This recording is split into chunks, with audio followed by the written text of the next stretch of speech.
This season, the ABC drama American Crime is focusing on an issue that's often ignored: sexual violence against men. Now, many believe a man can't fall victim to this kind of crime, but tonight, in a very powerful panel discussion, you're going to see not only does it happen, it happens often.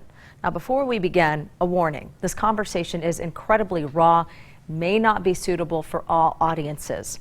Two of the men didn't want to show their faces, but despite all of that, all 7 of these men are very brave, sharing their stories in hopes of protecting others. Tonight, male abuse survivors.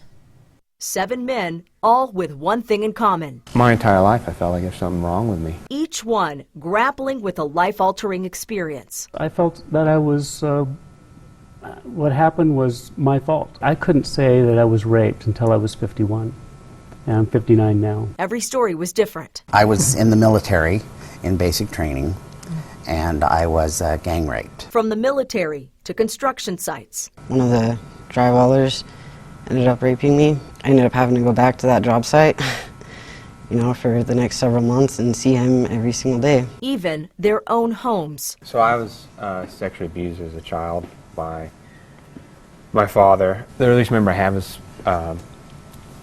basically performing oral sex on him in a shower when I was about 3 years old. The information was hard to digest. Over the span of an hour, these men discuss their histories openly. I want to see, as a group, a show of hands of people who were abused as a child. Raise your hand. Okay, and as an adult? According to national statistics, male sexual assaults generally happen when they're just children. Having your earliest memories be sexual, it's so confusing. While the numbers are much smaller, adult men can also fall victim. And it's really important that we, as a culture, move out of our denial. Jim Struve is a licensed clinical social worker who works specifically with male survivors.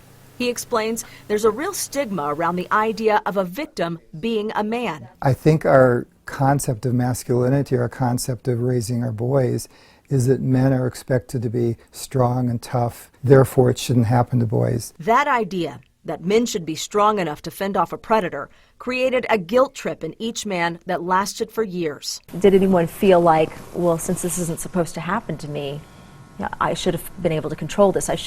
Was there any guilt? What was the feeling? I felt so responsible for the things. I still feel responsible for what happened, to be honest. So just how prevalent is male sexual violence? After the break, we're going to look at the national numbers and let you know the signs you can look for in your own family.